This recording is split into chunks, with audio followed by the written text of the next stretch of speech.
90 के दशक में भारतीय स्टॉक मार्केट का एक बेताज बादशाह हुआ, जिसने स्टॉक मार्केट की चाल कहें तो दिशा और दशा पूरी तरह बदल डाली थी। शेयर होल्डरों ने उसे स्टॉक मार्केट का मसीहा मान लिया, लेकिन जिसे वह अपने किस्मत की चाबी समझ बैठे थे, एक दिन वही मसीहा अपने घोटालों से उनको बर्बाद कर देगा, किसी ने ऐसा सोचा भी नहीं था। उसने शेयर मार्केट और बैंकों के कमजोर नब्ज को पकड़ा और इस देश में 4000 करोड़ के घोटाले को अंजाम दिया। उसके कारनामों ने तत्कालीन प्रधानमंत्री पीवी नरसिम्हा राव को भी अपने घेरे में ले लिया, जब मीडिया को उसने बताया कि उसने प्रधानमंत्री को 1 करोड़ की रिश्वत दी है। नमस्कार, मैं हूं मनीष सिंह और आप देख रहे हैं दबंग इंडिया।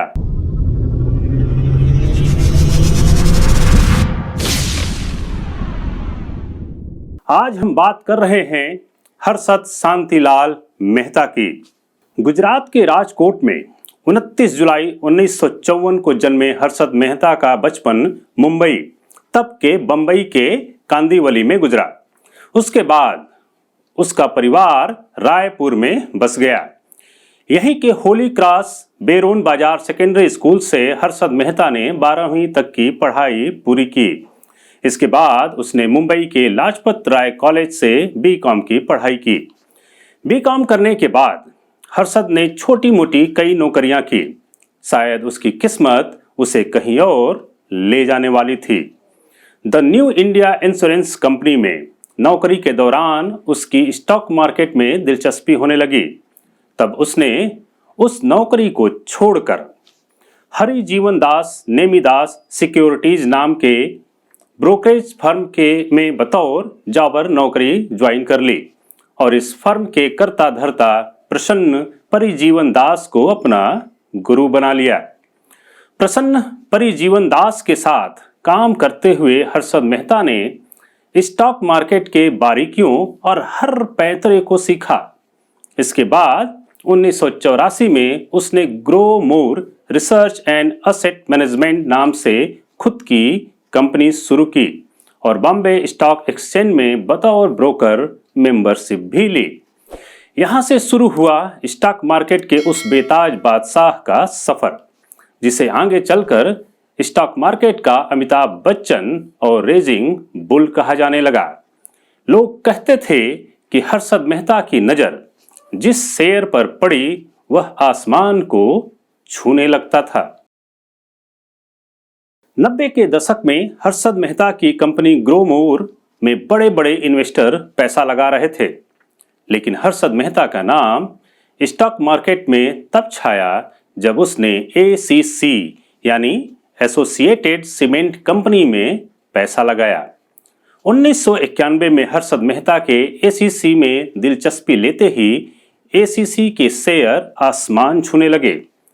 ACC का शेयर जो 200 रुपए का था, केवल 3 माह में इस शेयर की कीमत 9000 तक पहुंच गई।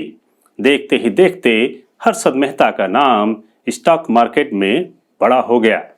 इसके बाद तो हर्षद की लाइफ स्टाइल ही बदल गई। 15,000 स्क्वायर फीट के सी फेसिंग पेंटा हाउस और महंगी गाड़ियों के शौक ने उसे सेलिब्रिटी बना दिया था। 90 के दशक में हर्षद मेहता हर तरफ छाया हुआ था। अखबार हो या मैगजीन, उसकी तस्वीरें हर जगह थीं।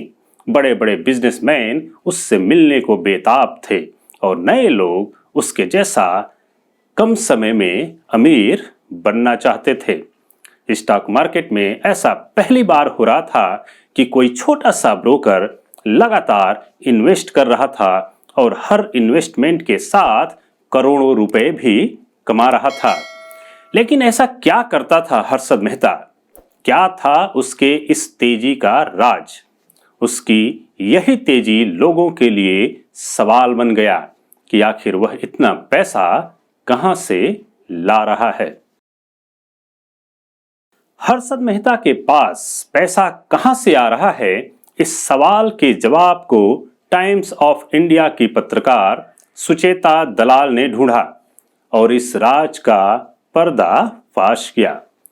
सुचेता बहुत वक्त से हर्षद पर उठे इस सवाल का जवाब ढूंढ रही थी।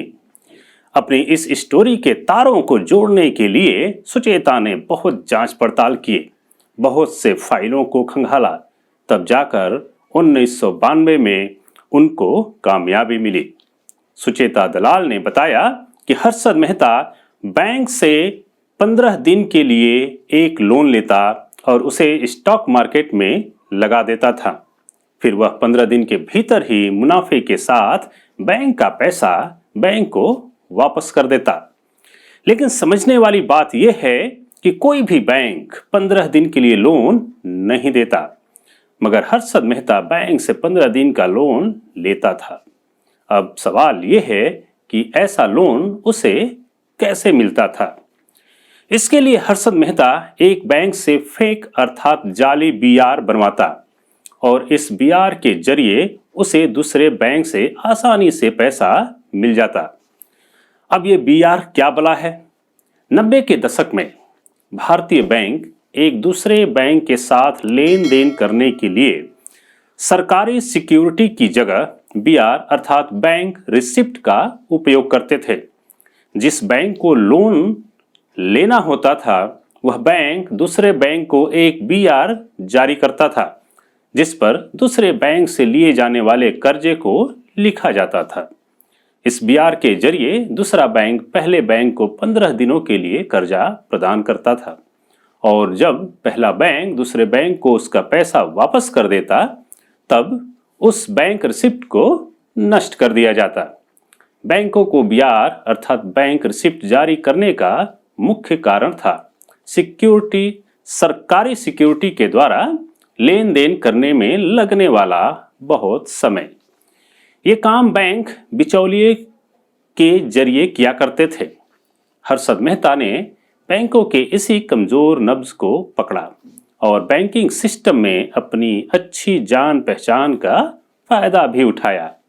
इसके बाद तो उसे शेयर बाजार में पैसा लगाने के लिए रुपयों की कभी भी कमी हुई ही नहीं। 1991 में जब पीवी नरसिम्हा राव प्रधानमंत्री बने उसके बाद से ही देश में निजीकरण और विदेशी निवेश को बढ़ावा दिया गया। भारत का शेयर बाजार भी अपने चरम पर था और हर्षद मेहता इसका हीरो। लेकिन 1992 में जब पत्रकार सुचेता दलाल ने हर्षद मेहता और बैंकों के संबंधों को उजागर किया तब वो दिन भी आया जब शेयर बाजार धड़ाम हो गया और इसका कारण भी हर्षद मेहता ही रहे। स्टॉक मार्केट बुरी तरह गिर गया।